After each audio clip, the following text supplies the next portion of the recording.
Please proceed, sir. Okay, good afternoon. My name is Dr. Shiva Ayyadurai.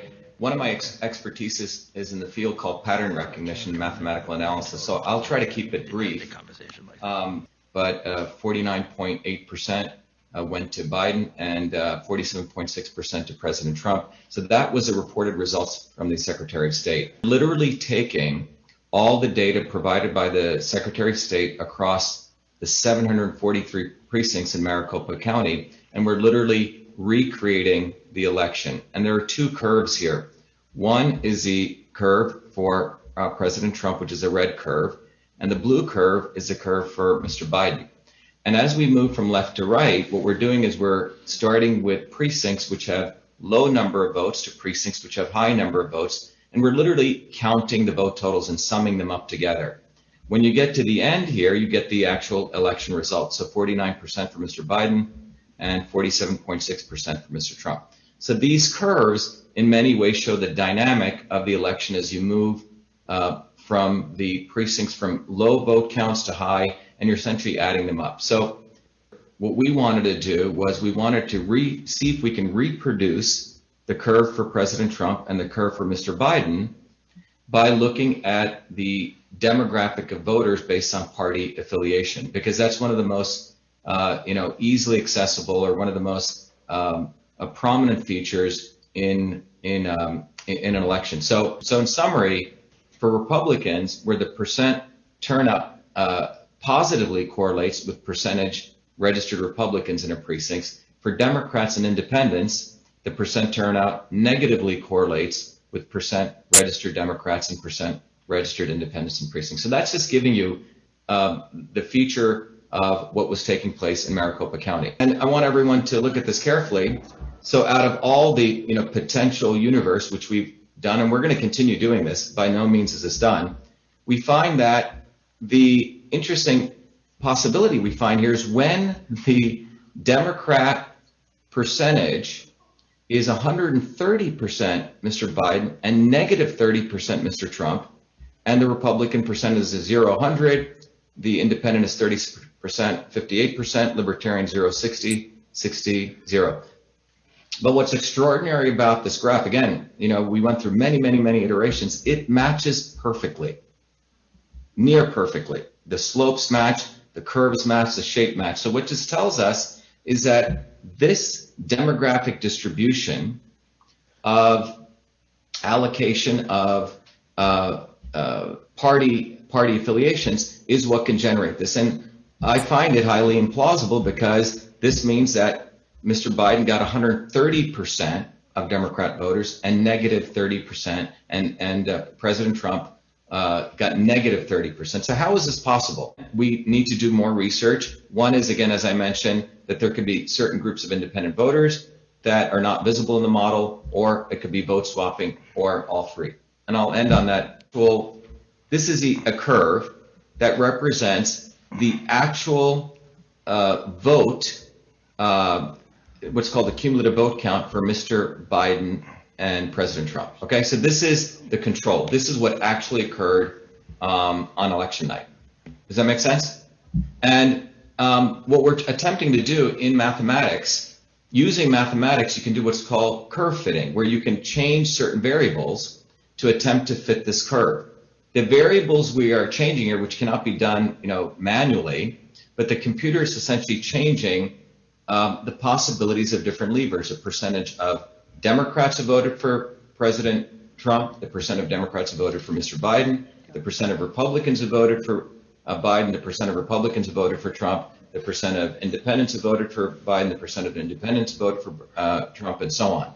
So it's a solving where, remember in algebra where you could multiply variables by different equations, and you're trying to match this curve. So the computer is doing this, Mayor Giuliani, and so that's why I'm showing you this different possibilities. Now there's hundreds of thousands that the computer is running through to figure out what possible, as you can see here, what possible combination of these would lead to this. And the only one we were able to find was this. I hope that explains it. We're looking at the computer trying to find combinations of these vote allocations that could perfectly reproduce this result. So a vote for Biden would actually be 1 1/3 vote.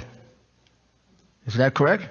Yeah, 1 3/10, right. So 1 3/10. when Biden got one vote, 1 3/10, and a vote for Trump would be 1. A vote for Trump would be whatever the president got, if he got 100 votes, reduced by 30% of what Mr. Biden got. Basically, the president's vote is linked to the vote that Mr. Biden got. So if Biden got 100 votes and his went up by 1.3, which means it took 30% of the votes were reduced that would go to President Trump. So basically, votes are being eaten from President Trump and handed over to Mr. Biden. That's the only way to, one possibility of explaining. Well, one of the important things to recognize is that what we do know is, starting in 2002, Mayor Giuliani, that these voting vendors, it was brought out in one of the Diebold manuals, have a feature called the weighted race feature. The weighted race feature, it's a documented feature. And the weighted race feature is basically says that the feature in the software, which the secretaries of state have certified knowingly or maybe unconsciously, but they must have certified these electronic voting system software, has a feature called the weighted race feature, which allows a voter's vote to be, or a candidate's votes to be multiplied. So what that means is the central principle that Justice Earl Warren ruled on in 1964, one person, one vote, or clarified that, can be violated. It can be one person, not one vote. And that is one explanation of this. But the important feature I think people in the public need to understand is these software systems, the electronic voting software systems, have a documented feature called the weighted race feature. So the implementation of this is very possible. In fact, it's a documented feature starting as early as 2002. Is there any reason for that? Any legitimate reason? Don't you want to count every? Don't you want to count every vote as one? Every vote should be counted as one vote, but the fact that a weighted race feature exists should be a serious concern to all of America, because it basically means that all of us have been going, we're going back to Dred Scott, where it means that all of us, in some ways, the ubiquity of unfairness, where at that time it was 3/5 of a vote, where we could all become, 1/3 of a vote. In this case, the people who voted for President Trump approximately were becoming 7/10 of a vote. Do you know if the Dominion machines have that weighted vote feature?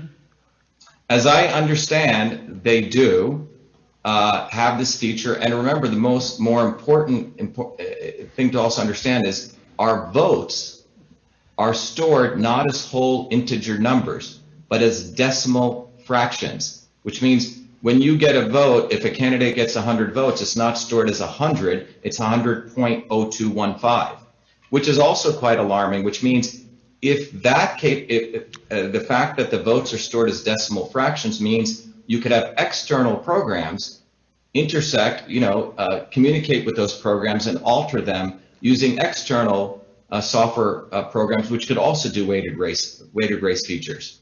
But the important element here is that there's documented features of the weighted race feature as early as 2002, and our votes are stored as decimal numbers. Would I be overly simplistic if I concluded the only reason you would want a machine with a weighted vote feature is in order to cheat? It's enabling cheating. It's an enabling of one person, not one vote. I mean, this is not a poll. That's what the feature enables. This is not a poll. This is an absolute vote. And the only reason to have that feature would be if you're going to distort the vote. Exactly. Wow. Do you know what a Monte Carlo is? Excuse me, Mayor Giuliani? Did you do a Monte Carlo where you can do millions of possibilities in a minute to find a good match? Yes, so that's what this is doing. There are many different techniques. The solver technique here, there are many different numerical methods, but essentially it's doing one of those kinds of approaches to find that fit. Exactly. And that's how you arrived at the one that you felt was the closest. Yes. And could you say with a degree of professional certainty that there's no question that this vote count in Arizona is faulty, false, not accurate, whatever words are comfortable? Well, I think what I can say is that the plausibility of that, the cumulative vote count as we see it progress is highly implausible. The caveat being we don't have certain data on the, what percentage of demographics of independent voters, but from everything we've run and the simulations we've run, it's highly implausible the pattern of voting we saw that was reported by the Secretary of State of Arizona in Maricopa County. Thank you, Doctor. Thank you very much.